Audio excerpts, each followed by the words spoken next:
வணக்கத்திற்கு மிகுந்த மரியாதைக்குரிய நம்முடைய சீலியம்பட்டி கிராமத்தில் இந்த பகுதியில் வசிக்கின்ற பெரியவர்களே, பெயர்ந்த தாய்மார்களே, நடைபெற இருக்கின்ற சட்டமன்ற பொதுத் தேர்தலில் மதசார்பற்ற முற்போக்கு கூட்டணியின் சார்பாகவும் திராவிட முன்னேற்ற கழகத்தின் சார்பாகவும் கழகத்துடைய தலைவர்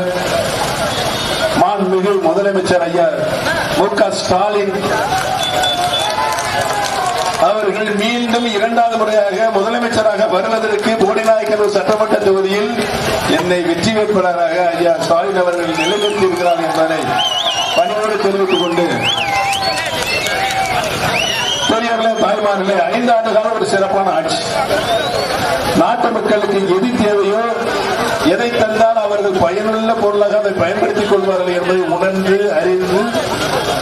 இன்றைக்கு ஒரு சிறப்பான ஆட்சியை நாட்டு மக்களுக்கு அர்ப்பணித்துக் கொண்டிருக்கின்ற ஒரே தலைவர் இந்தியாவிலேயே